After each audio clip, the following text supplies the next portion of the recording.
শরণখোলা রেঞ্জাধীন রান্দা বাজারের নিকটবর্তী জিলবুনিয়া গ্রাম হইতে একটি মৎস্যকের হইতে 7-8 ফুট অজগর সাপ উদ্ধার করা হয়।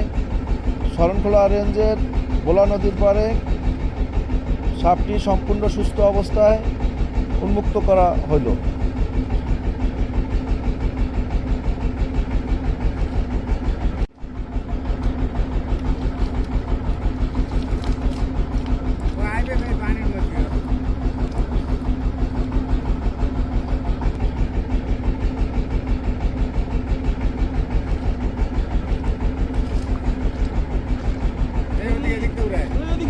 देखो देखो देखो देखो देखो देखो